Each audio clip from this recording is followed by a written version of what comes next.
Good morning nga pala. Welcome to Troubleshooter Garage. Umaga na. May araw na. At may masipag ng taong nagkukutkut dyan.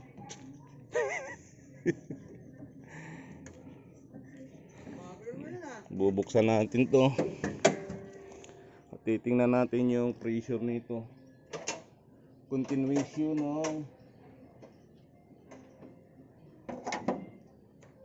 ito yung continuation nung after na pinagmagdamag yung pressure gauge ng fuel pump.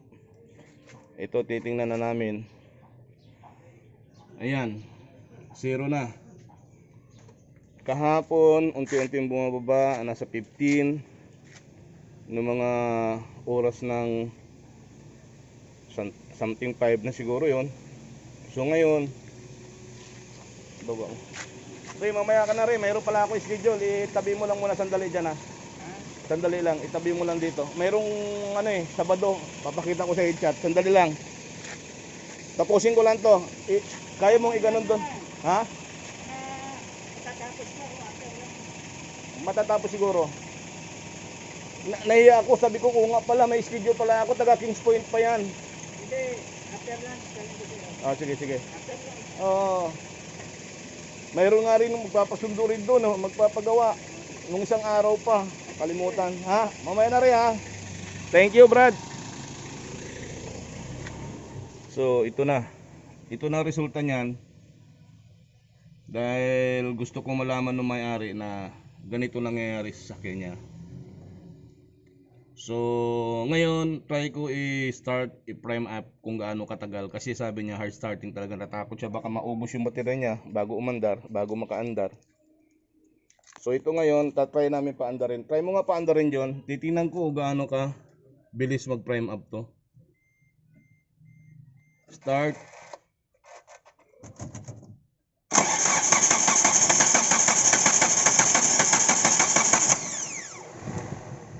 Start uli.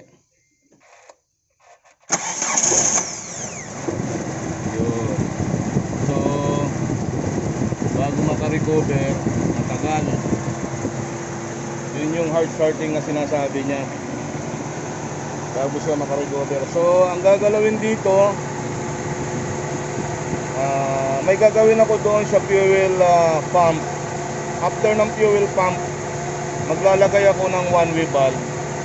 Tapos try ko uli. Kaya ko gagawin yon dahil titingnan ko yung pump kung nag-hold doon. Pag hindi bumaba, ibig sabihin yung fuel pump ang faulty doon, may problema.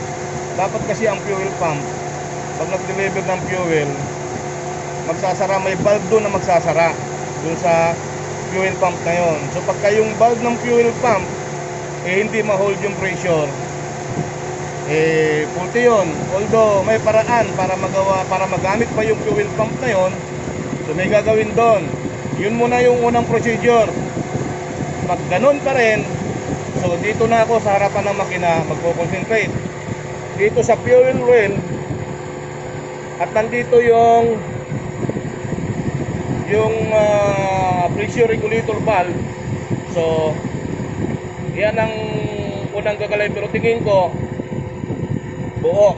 Dahil pag pinatay ko yung suction ng vacuum, tumataas yung pressure. So nagbi-build up ng pressure, hindi siya nagre-regulate. So ang gagawin natin dyan, dahil na-determine ko na buo naman yung regulator niya, ito nakauli-ulihan, tatanggalin ko na yung fuel injector niyan, itistingin ko isa-isa kung alin doon ang hindi magandang fuel injector. Kasi pag may pressure, dapat dyan nag-hold lang yan, 4 na injector na yan. Walang lumalabas na fuel dyan pagka hindi siya ginagamit. So pag mayroon lumalabas na fuel, ang problema yon dahil doon na pupunta yung fuel niya sa loob. Nagpa-flooding siya ng fuel niyan. Kaya sabi nung may minsan mausok. So pag mausok, yun yung maging dahilan pa sa isa pang hard starting, dahil nga sobrang dami ng fuel na naipon sa loob, hindi kayang sunugin kaagad. So yun ang ano diyan, yun ang gagawin diyan.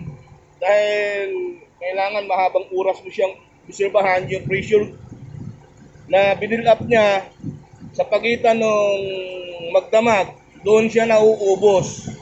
So build up ulit ng pressure. Hindi naman kaagad yan na pag pressure, mayroon kaagad. So magpa-prime up yan ng 50 PSI na pressure bago magdi-deliver yung mga injector. Kasi kailangan malakas yung pressure dyan. Okay, yun na muna ang gagawin namin ngayon. May gagawin muna ako sa fuel pump. Mayroon muna akong gagawin doon. Maglalagay ako ng one-way valve. So try uli, titingnan namin kung mag-hold. Pag nag-hold, fuel pump lang ang may problema dyan. Pero kung ganun pa rin, na-testing na nga yung regulator, injector na, magpo-pull out na ng injector. Isa-isang titistingin yan. So okay, yun lang update ko. Kasi yung may-ari nagtataka kung bakit ganito. So binibigyan ko ng idea to, naka-video, para maintindihan ng lahat kung ano naging dahilan talaga ng problema nito. Thank you. Diyan, stop ko na. Okay, try mo nga i-start ulit.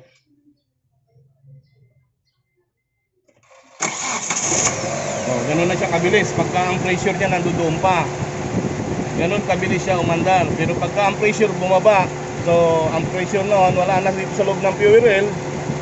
So build up ulit, magpa-prime up ulit bago makapagbigay ng fuel na maganda sa loob ng mga silindro nito. So try ulit, patay. Start nga. Ganun na kabilis siya ngayon. So okay. Puproceed muna ako doon sa first step na gagawin ko. Maglalagay ako ng one-way valve.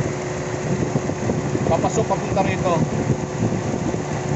Doon ko ilalagay sa likod ng after ng fuel pump. Doon ako maglalagay ng one-way valve. Okay na dyan, patay mo na. So dapat yung pressure niya nandiyan lang sa 40, hindi bababa. O 35, 30. Pwede pa siguro. Yan ang pressure niya ngayon. Bagong patay. John, try mo ulit. Isang beses na lang. Start.